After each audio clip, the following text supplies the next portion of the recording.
Good to see everyone. Today's daf in Masechet Bava Kamma is Lamed Zayin, I believe, 37. And I always try to give an introduction. It's a lot easier than what we've done previously. So settle in. It's a good Hanukkah break. So if you recall, I'll just get started. We'll start at the Mishnah. But if you recall, one of the fundamental rules that the Torah talks about is that an animal, specifically a shor, but we learned that it might apply to many other animals, that attacks through attacking, right? That's nigicha, you are chayiv to pay. But you're not chayiv, unlike an animal that walks through a field or eats somebody's thing, you're not chayiv to pay full damage initially. You only pay chatzi nezik, you pay half damage. But if the animal is a mu'ad, which means that it's regular, it does this frequently, then you pay full damage. And we've discussed exactly why that might be, not so clear, but that's the halacha that's very clear in the pasuk. We discussed earlier that there's another difference, which is that a tam you pay from the body of the animal, which consumed a lot of our discussions last week, right? How you figure out the value of the animal. And a mu'ad, you pay from your bank account, right? You got to pay the full damage. Says our Mishnah now, we thought, and we had this machloket a couple weeks ago, that that being a muad can mean 3 days in a row of damage or 3 episodes in a row, and then you could become not a muad if 3 times in a row you don't attack, right? Says our Mishnah, let's say you have a shar, says the Mishnah on Daf Lamed Zayin Amud Aleph, a shar shehu muad lemino, a shar which is a muad to attack its own type, meaning another shar, right? But it's a very calm animal around giraffes, right? So it never attacks other animals or chamorim or anything else. It's just a mu'ad for other cows. The eino mu'ad l'she'eino mino. And now the Gemara is going to discuss this at length and actually conclude, according to Rav Papa, that it should say eino mu'ad l'she'eino mino. It is not a mu'ad for another type of animal. It's only a mu'ad for the type. But if your shar then goes and attacks a dog, you can't say, oh, it was a bad shar, I should have known, and therefore it's a muad. It's actually a tam for attacking dogs. Furthermore, says the Mishnah, muad la adam, if a shar is known to attack people, the eino muad lebehima. It might also, now, again, this is debatable in the Gemara, it might also mean that it's not a muad for a person, right? Again, it could be either the Mishnah is telling you something or it's saying if that's the case. It's muad la adam, but not muad lebehima, or muad lektanim. Let's say your shar is not willing to attack a big shar, but it's willing to attack a little baby. And Rashi's baby means agalim, like what do you call a baby shar? A calf, right? So it's an eagle, right? Is an eagle a calf? I think something. It is a mu'ad for ktanim, so meaning it attacks small animals of that species. Ve'ena mu'ad gedolim.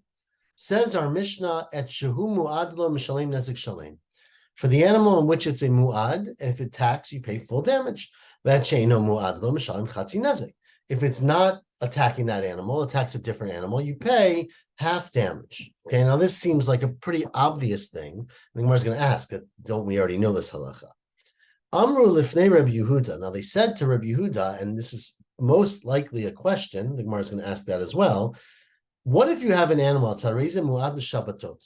You have an animal that is a mu'ad for attacking other animals on Shabbat, ve'eno mu'ad l'chol, but during the week it behaves really nicely. So only on Shabbat does your animal attack either other animals or people. Now, why would your animal do that? So not necessarily, this is a big question, really big question, halacha, which is the real big question, I think, is why do you have to understand why the animal would attack on Shabbat or not on Chol? So there's a very interesting pirush in the Yerushalmi, Charlie's going to like, that, people look different on Shabbat than during the week, right? Because on Shabbat, you're not wearing your farmer's clothing, you're wearing your Shabbat clothing. And so perhaps the animal only attacks people who look foreign, right? So they look all dressed up, they wear neckties, so your animal attacks them kind of thing, right? That's one way to view it. Rashi here actually says something different. Rashi here says it's because your animal's bored on Shabbat, right? All week long, your animal works. And so, I don't know, it's distracted. But on Shabbat, when you can't work with your shor, right, because you're not allowed to work, it's more likely to attack, right? You could see Allah halacha, it would be really interesting whether the issue is the person being attacked or the object being attacked, or it's the attacker, right? Is it the mood of the shor, or is it something different about the one that it attacked or the thing it attacked? Either way, the case they said to Rabbi Yehuda was if you have an animal that's mu'ad only on Shabbat and not on the chol, then what do? Amar them, he said to them, well, obvious, the Shabbatot mishalim nezek shalem, the motachol mishalim chatzi nezek, right? You pay nezek shalem if it damages on Shabbat, and if it causes damage on a Monday, you pay half damage because it's a tam for Mondays. A matai hu tam. Now, so how would this animal lose its status of being an attacking shor on Shabbat? It has to be 3 Shabbatot have to pass when it has opportunity to attack and it doesn't attack, and therefore you can tell that it's changed its behavior. But 3 days, of course, will not make it a tam because it only attacks on Shabbat. So you need to have 3 Shabbatot before you can turn it into a tam. Says the Gemara Itmar. Says the Gemara at the beginning of Lamed Zayin here, Rav Zvid says that the way to read our Mishnah is the way it's written, not the way I read it, which is Shor shehu muad lemino. If you have an animal that's a muad for its species, for other cows, now read it, ve'eno muad. It's not, and it's not a muad for its own, for other species. And then the Mishnah is saying that's what the halacha is.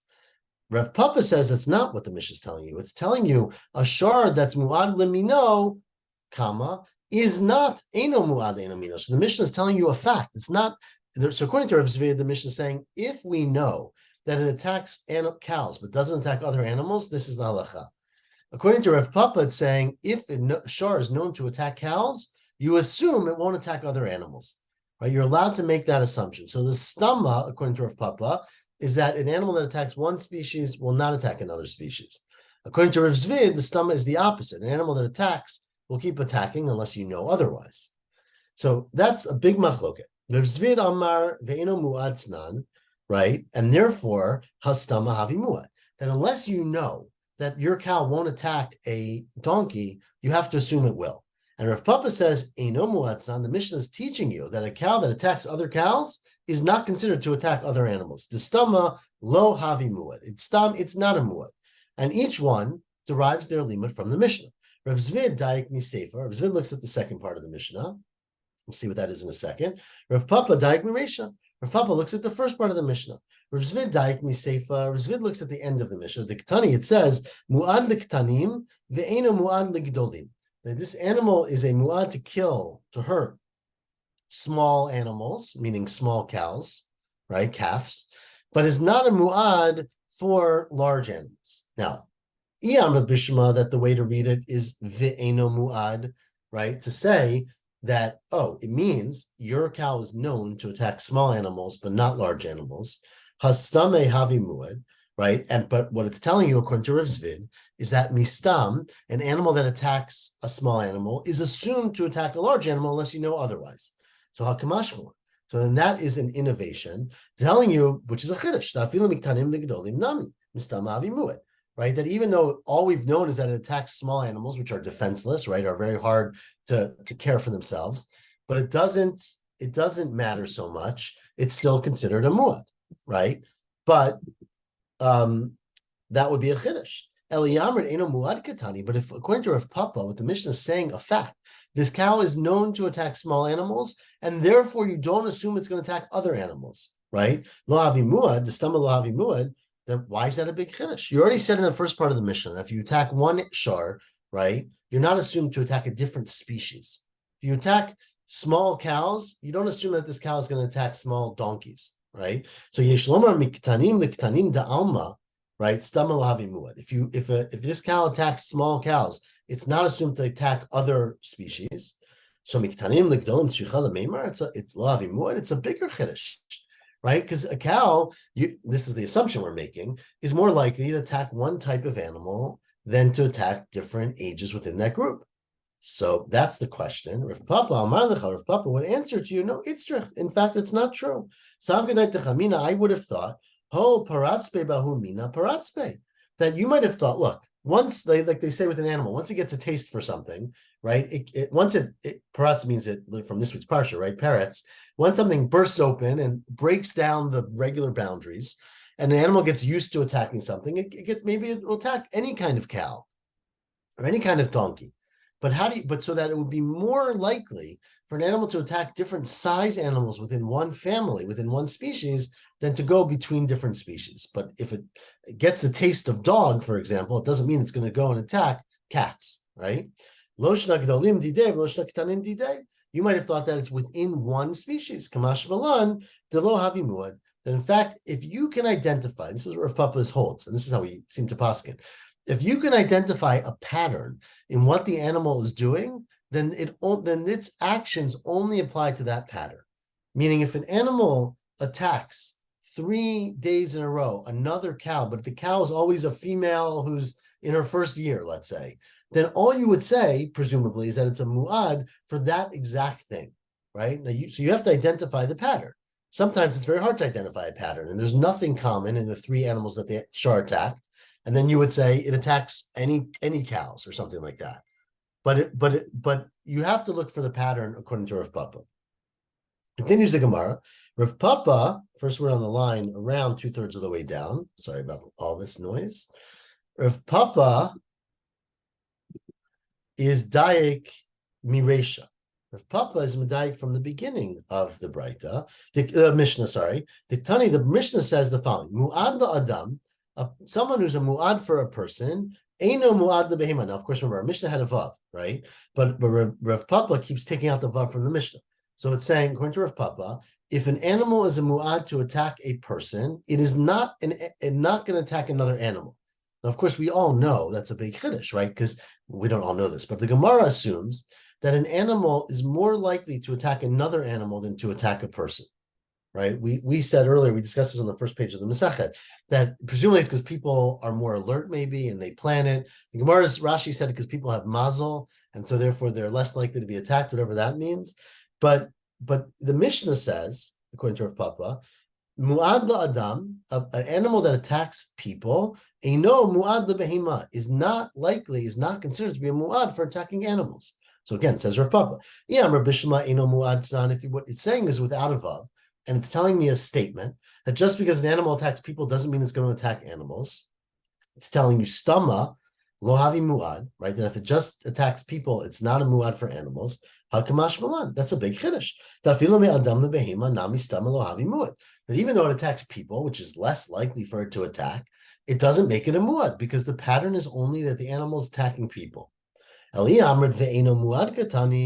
If it's in fact telling me, according to Rav Zvid, that an animal that's known to attack people, but known not to attack other animals, is not a mu'ad for other animals, implying hastama havi mu'ad, right? That it's stam, if you attack an animal, a person, you become a mu'ad. That's not a big chiddush. Because the first part of the Mishnah said that your stam become for all species. Hashta yesh lo mi behema lebehema.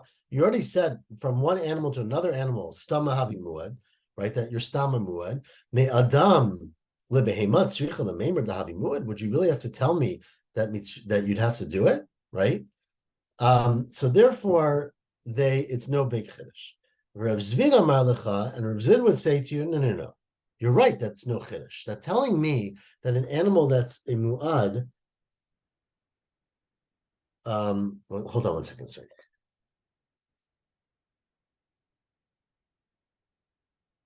I'm sorry, everyone. Give me 1 minute.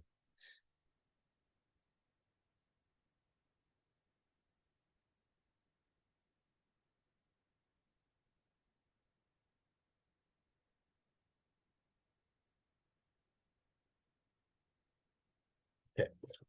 So I apologize. So what Rav Zvid would say to you is that it's true. There's no chiddush in the second part of the Mishnah, right? If an animal is a mu'ad for one animal, becomes automatically a mu'ad for all other animals, then certainly an animal that's a mu'ad for people becomes a mu'ad for all other animals. The chiddush of the Mishnah is the opposite. It's chazara. What he would tell you is, right, Rav Zvid amar lecha reisha chazara koi. It's telling you that you could become not a mu'ad, right? So kivan dahavi mu'ad la'adam umu'ad lebehema v'hadr mi behema, right? An animal that is a mu'ad for both humans and animals. So meaning it's assumed to attack everything. But then it becomes no longer a mu'ad for behema. The koi gabi behema tlata zimni, because it stands next to an animal 3 times, lo nagach, and he doesn't attack them. So it is shown by its behavior that it's not attacking other animals. I would have thought, wait a second, that's not enough. Adam, since it didn't ever prove that it won't attack a person, because you never set up that test, and therefore you can't differentiate its willingness to attack people and animals, that you can. That's that attacking not animals, showing it won't attack animals, in fact, is a chazara. Meitva. Ask the Gemara, well, we're up to now the first of the medium-wide lines. What about the following Breita? The Breita has a quote from Sumchus, right? We love Sumchus. We quote him all the time. Sumchus Omer, mu'ad la'adam, mu'ad lebehema mikal v'chomer. An animal that is likely to attack people is also likely to attack animals, and we know that from a kal v'chomer. The kal v'chomer goes like this. Ma la'adam mu'ad, if it's going to attack a person, and like I said, a person is less likely to be harmed than an animal, the behema lo kol shekain. So Sumchus has this great kal v'chomer, that if an animal is proven to attack people, we assume it's going to attack other animals. Says Gemara, that's Sumchus. Michlal de Tana Kamma eino mu'ad kamer. So it must be like Rav Papa said, that the Tana Kamma automatically said, if you attack animals, you're not a mu'ad for if you attack people, if you're a mu'ad for people, you're not a mu'ad for animals. And Sumchus comes to argue and says it's a kal v'chomer. So that supports what Rav Papa said, like the Tana Kamma. That's a strange kal v'chomer. So as I said earlier, the Gemara made this kal v'chomer earlier in the Masechet, and it was strange then too. But Rashi points out that people have mazel, and so people are thought to be less likely to be damaged when you have a natural disaster. Now, it's probably because people can get out of the way, right? But when you have a natural disaster, you have something that happens, animals are harmed more likely than people, according to what it was assumed. And so, therefore, you assume it's more difficult to harm a person than it is to harm an animal. Now, whether you agree with that, I'm not sure. But that's I'm just thinking the difference between, I mean, there are large herbivores that have no reason to attack other animals, but have been known to attack humans. Right. So our Gemara clearly is assuming that can happen. The question is, what's the assumption? Okay. Right. I mean, an animal that like we just said, even according to Rav Zvid, that they go together. If an animal proves, right, it stands next to another animal 3 times and doesn't attack it, then you know that it's not going to attack other animals, right? So you can change the assumptions. The question is, what are the assumptions you make? But that is Sumchus' kal v'chomer. Amar lecha Rav Zvid. Now Rav Zvid would tell you, no. Sumchus achazarakai.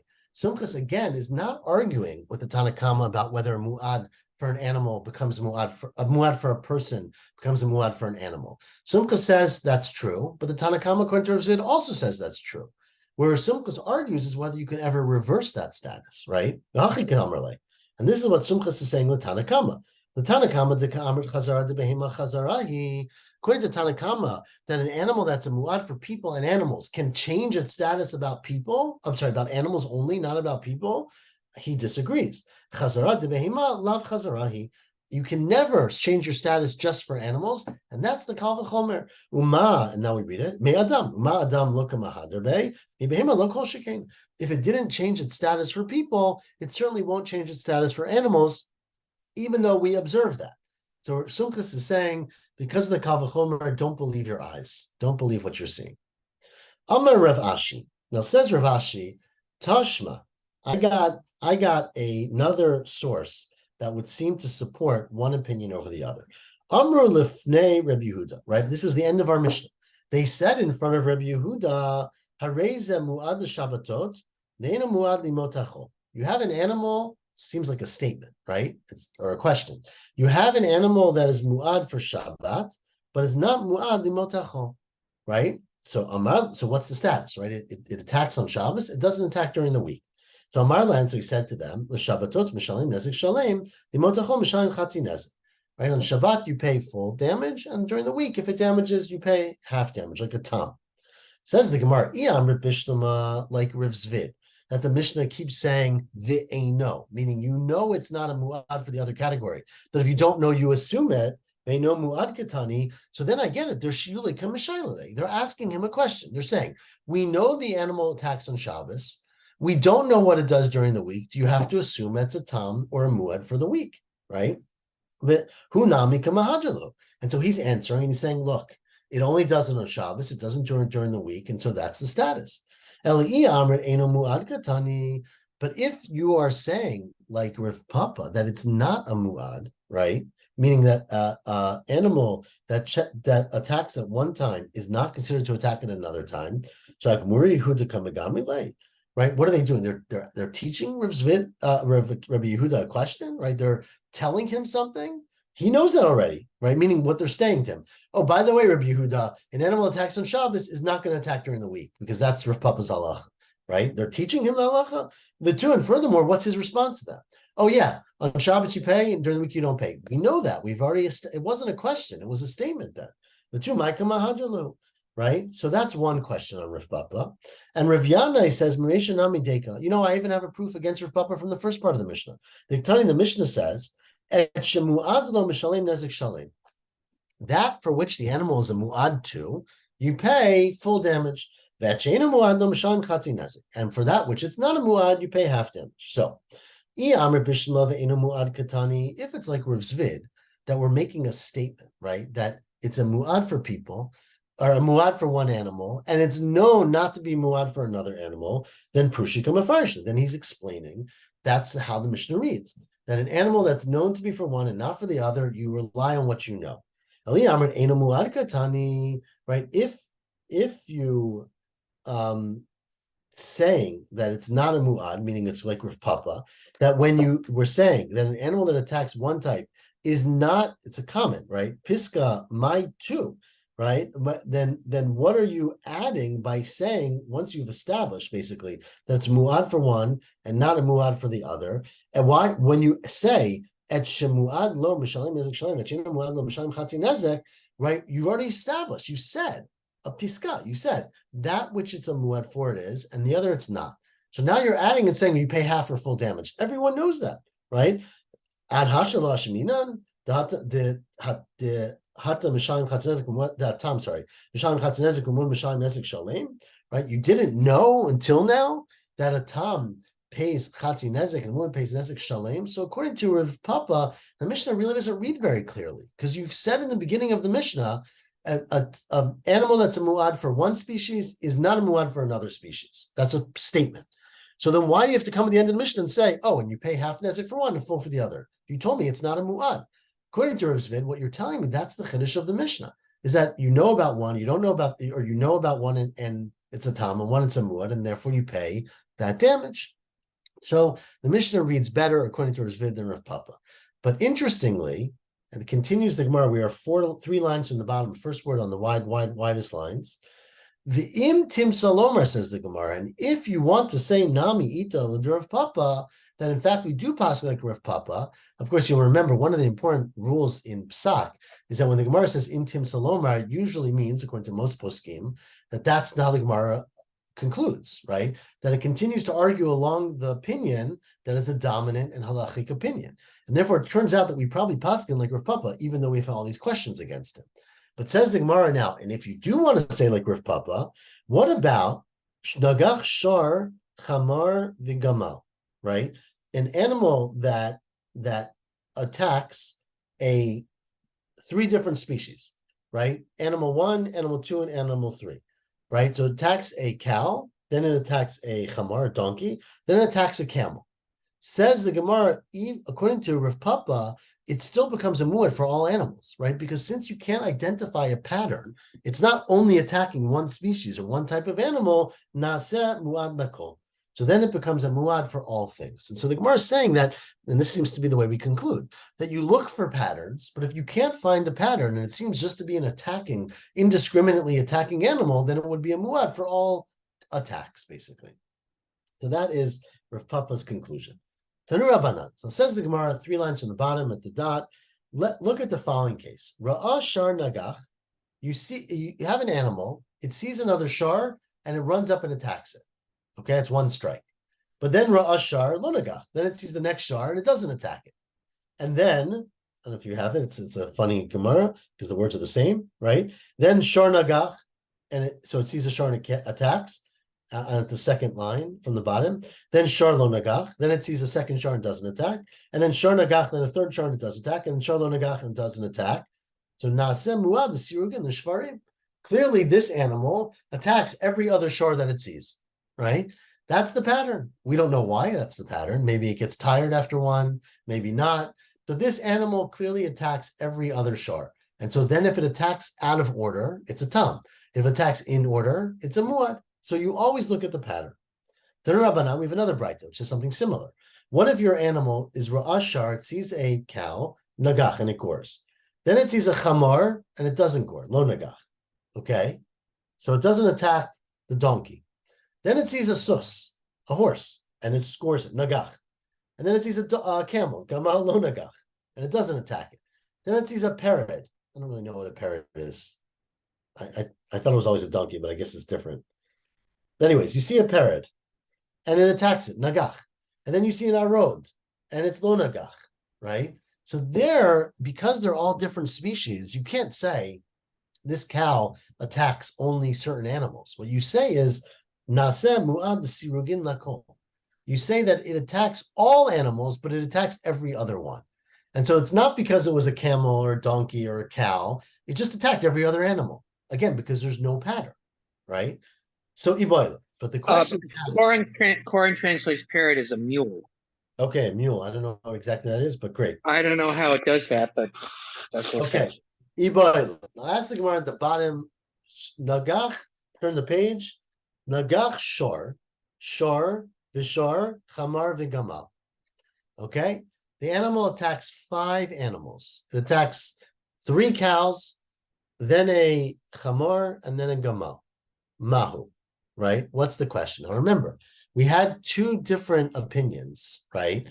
And the earlier, right? The 2 different opinions, let's say according to Rav Papa, right? According to Rav Papa, if you attack 3 cows in a row, you become a muad for cows, but not a muad for anything else, right?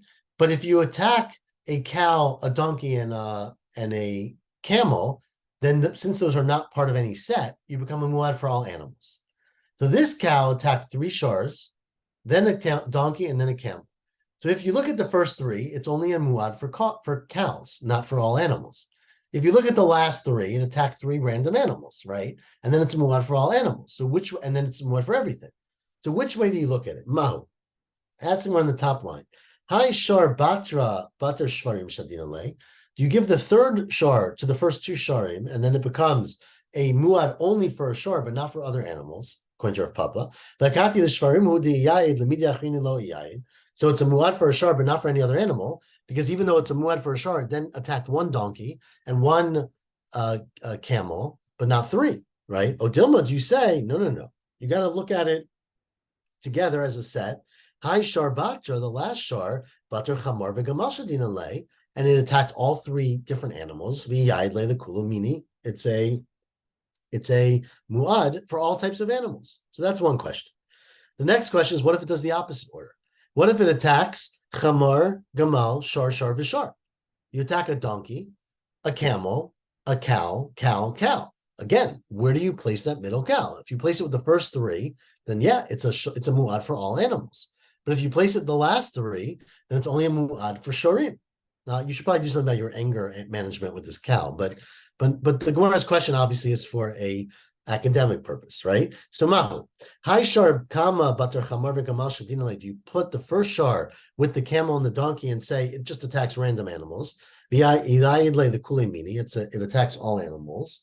Or odilma batar shvarim shadina. You place it with the last 2, and akati shvarim udiyayid. It's only a muad for other cows. Liminachrina lo iyayid. But it's not a muad for other species. Or, now, let's get the next case, right? These are exciting cases, but a little technical. What if your shar attacks another animal, let's say, on Shabbat, one weekend, one Shabbat, then next Shabbat, Vishabbat, and then Echad Shabbat Usheni B'Shabbat. So again, Shabbat, Shabbos, then Sunday, Monday. So remember, 3 Shabbatot, it only becomes a muad for Shabbat, right? 3 days, it becomes a muad for all days if you did Shabbat, Sunday, Monday.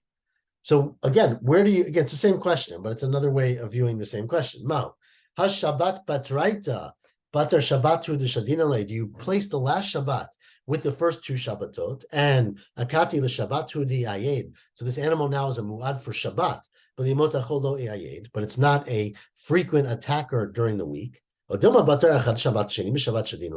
it with the Sunday, Monday attacks, the Ayed, the Kuli, you may, and it's attack, and it's chayav for all days. And finally, one more question, I think.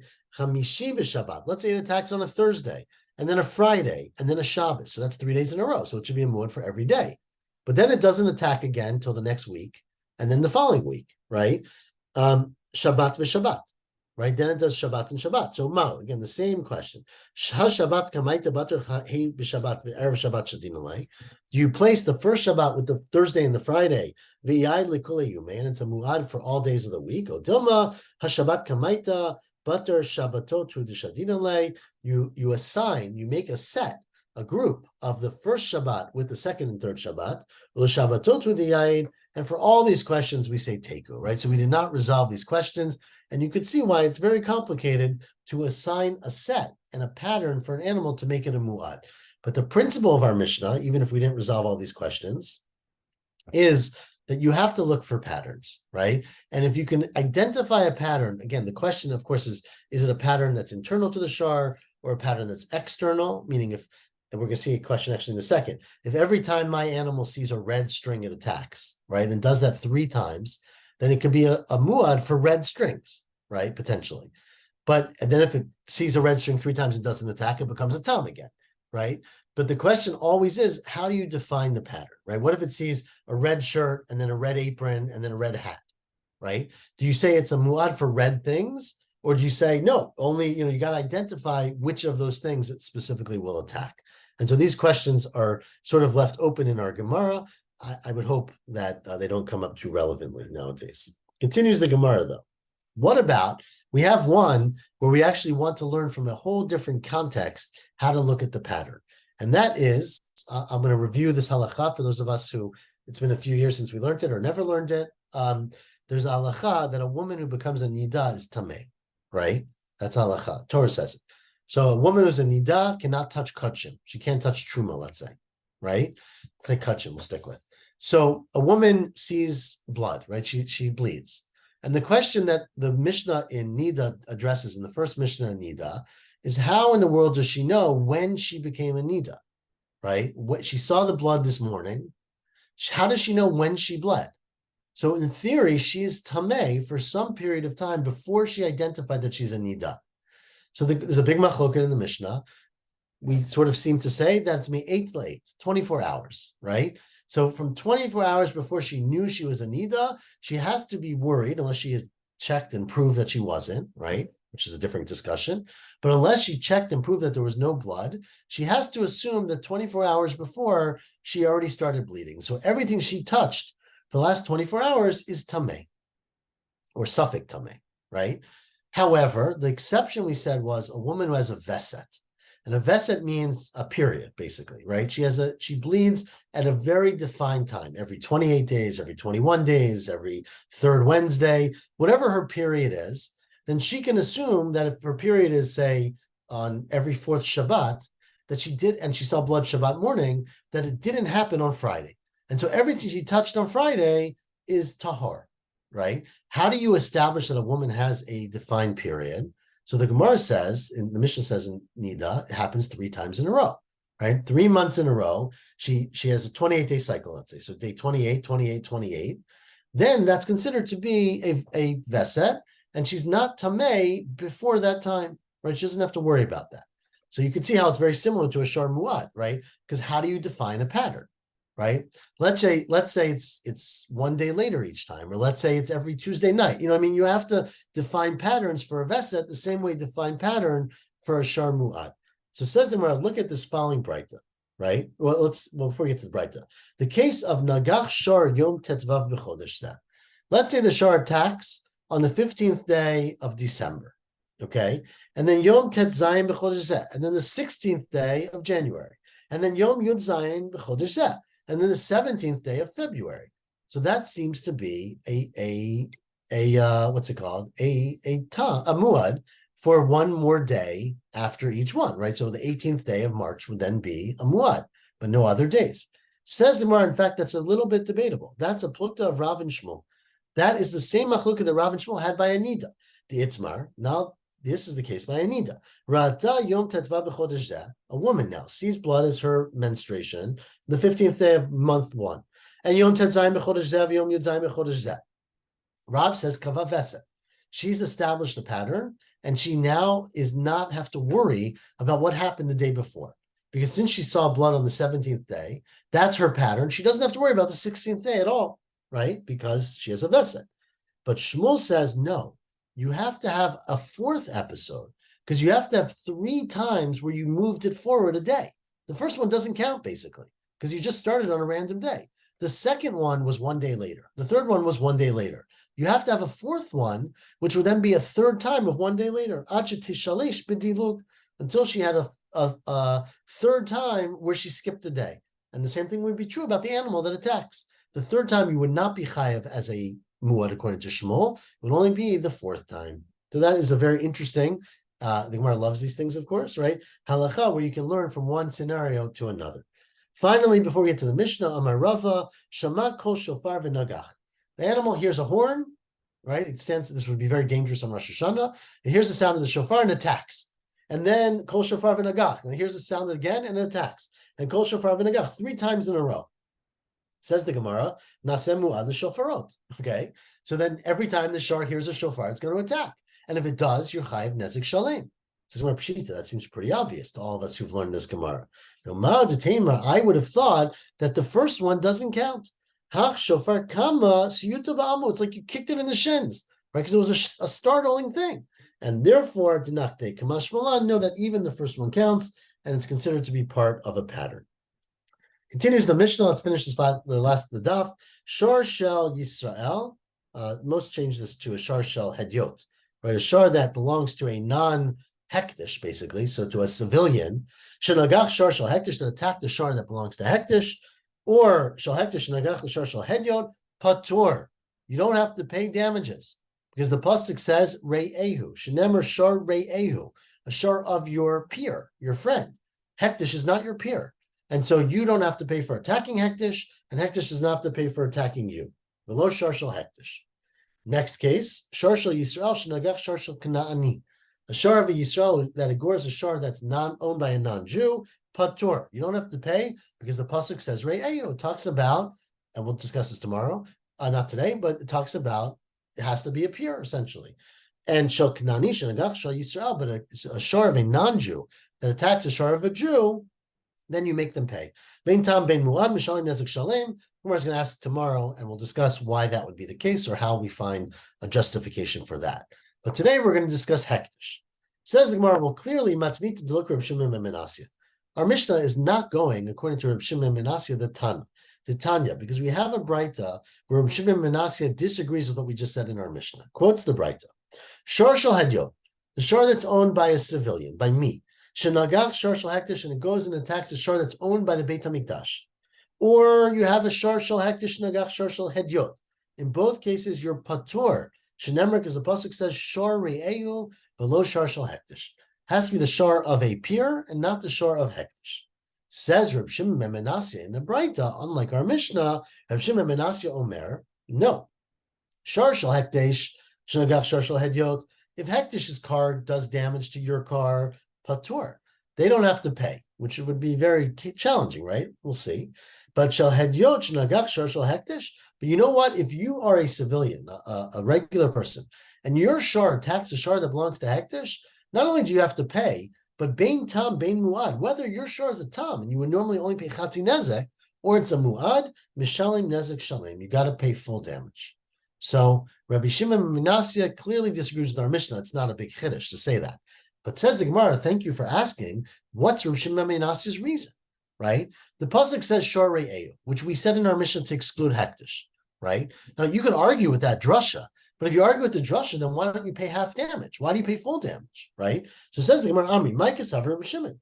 What does Reb Shimon ben Menasya hold? Ire'ehu dafka, if re'ehu means it only applies to another civilian, another hedyot, so then afil shel hedyot shenagach shel hektish lipater. then any civilian shar should be patur for goring a shar of hektish. V're'eu lav dafka, and if re'eu is not dafka, meaning it doesn't really limit the number of people you attack, then afilo de hektish nami. Then the same thing would be true even about hektish, like kigan nagach de hedyot the chayav, that it should be chayav too. So again, how do you have a double standard according to Rav Shimon Menasya, that if you're a hedyot and you attack hektish, you pay full damage, but if you're hektish and you attack a hedyot, you don't pay at all? Says, well, maybe v'chitem la'olam kasav re'eu dafka. Maybe Rav Shimon Menasya holds that re'eu is dafka.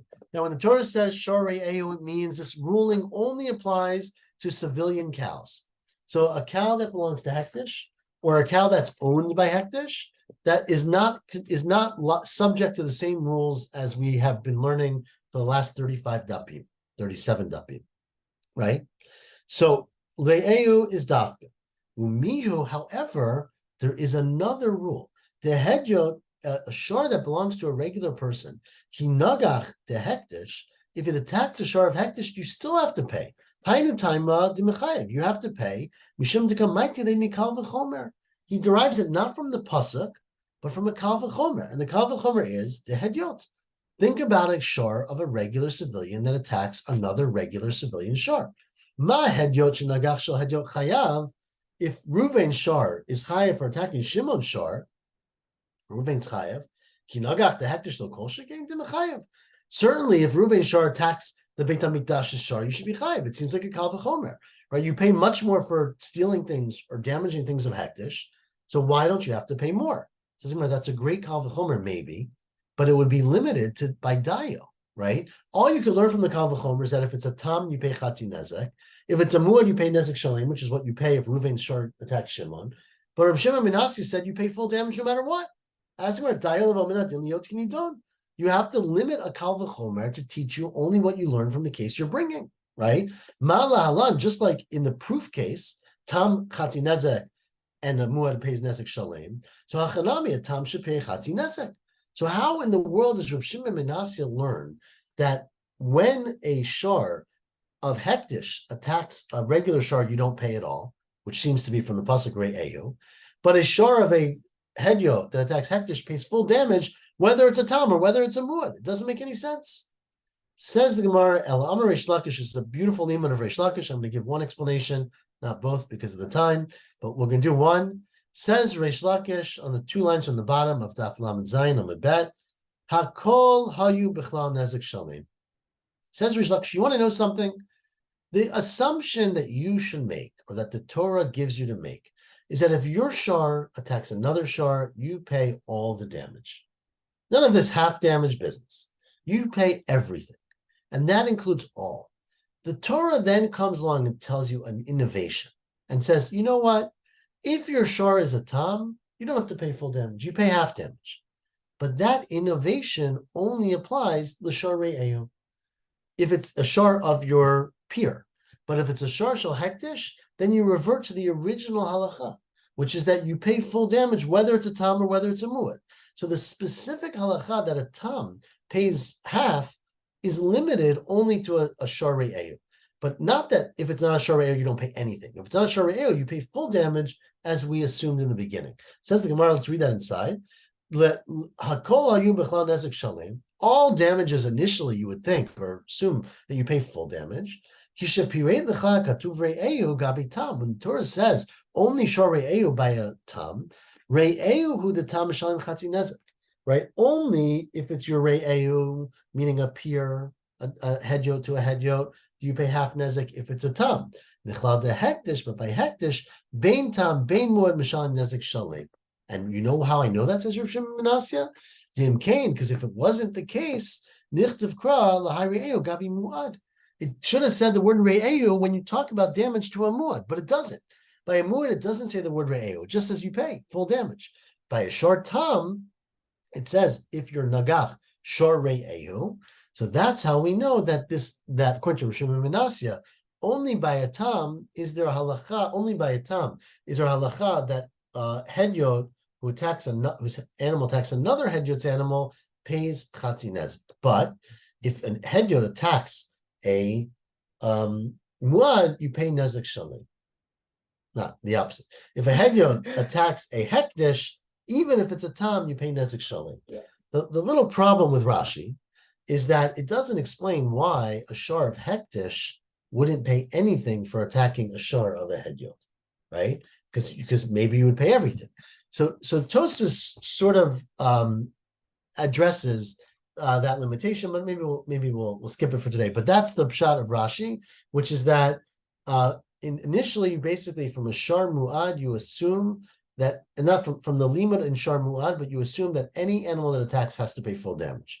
And the Torah basically limits, if you're attacking another animal and your animal is a tam, you only pay chatzi nezek.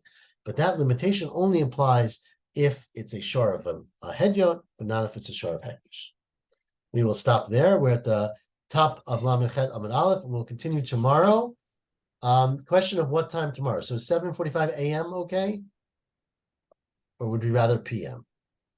I can't do early PM. We're going out. So can you do a.m. Charlie? AM would work better. Okay, a.m. it is. I could do AM, but I'll probably be a little bit late because the davening is a little bit longer with Hallel. Okay. Well, we will take you when you come. 7:45 a.m. I'll put it in the chat. Okay. Yasher Thank you all. Shavua tov. Good night. Good Freilich Chanukah. Thank you.